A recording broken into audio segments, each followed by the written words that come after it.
مسؤولينta maamulka degmada Iyagoor ee gobolka Sool ayaa maanta kula gadoomay inta u dhaxaysa tuulooyinka Harwaraag iyo Hoftiro ee gobolkaasi Sool iyagoo halkaasina ay dhaawacyo ka soo gaareen dadkii la socdeen sida faahinta warkan oo inoogu soo dirayo Cabdikariin oo halka Soomaali Channel lagu soo warama shilkan gaari ayaa wuxuu ka dhacay Hoftiro iyo Harwaraag inta u dhaxaysa iyadoo halkaasina oo kula qalimay gaari ay wateen mas'uuliyiinta degmada Iyagoor ee ka tirsan xarunta gobolka Sool halkaasina oo dhaawac ka soo gaaray duqa degmada Iyagoor إدل حسين محمود يتليها صلدق بوليس كإسل دقمة داسي عالكاس وقاريقا يكسر رايين مسؤوليين كترسن دقمة وصعدال كتغي الديغان كييلا كترسن إسل قبل كسول وحالكاس يقو قرمدي قار كميدا دادك الديغان كيغوري ويقو هالكاسي كسو غاضي أداو عنايا وحالوغو الضبيبة يا عشبتال كقودة مقالة اللاس عنو يضو اي عافيمات كودون وآدو في عن يهي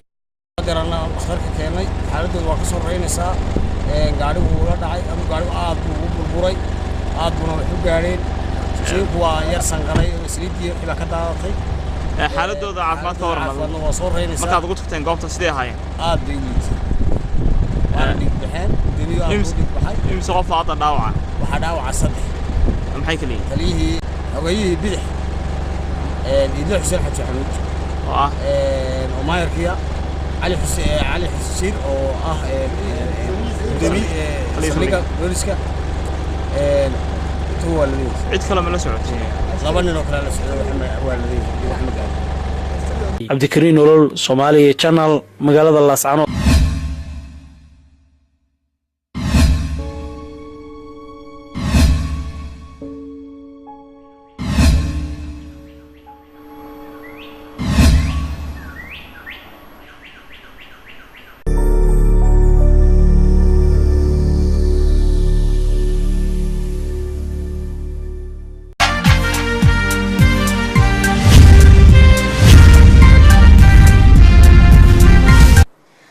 مسؤولينta maamulka degmada Iyagoor ee gobolka Sool ayaa maanta kula gadoomay inta u dhaxaysa tuulooyinka Harwaraag iyo Hoftiro ee gobolkaasi Sool iyagoo halkaasina ay dhaawacyo ka soo gaareen dadkii la socdeen sida faahinta warkan oo inoogu soo dirayo Cabdikariin oo halka Soomaali Channel lagu soo warama shilkan gaari ayaa wuxuu ka dhacay Hoftiro iyo Harwaraag inta u dhaxaysa iyadoo halkaasina oo kula qalimay gaari ay wateen mas'uuliyiinta degmada Iyagoor ee ka tirsan xarunta gobolka Sool halkaasina oo dhaawac ka soo gaaray duqa degmada Iyagoor إدل حسين محمود يتليها صلدق بوليس كإسل دقمة داسي عالكاس وقاريقا يكسر رايين مسؤوليين كترسن دقمة وصعدال كتغي الديغان كييلا كترسن إسل قبل كسول وحالكاس يقو قرمدي قار كميدا دادك الديغان كيغوري ويقو هالكاسي كسو غاضي أداو عنايا وحالوغو الضبيبة يا عشبتال كقودة مقالة اللاس عنو يضو اي عافيمات كودون وآدو في عن يهي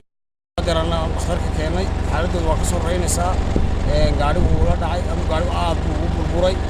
aaduna wuxuu gaareen shaqo waa yar sanqalay isliidii ila ka daadatay xaaladooda caafimaad ka warma waa soo reynaysaa markaad ugu tagteen goobta sidee ahaayeen aad bay liitay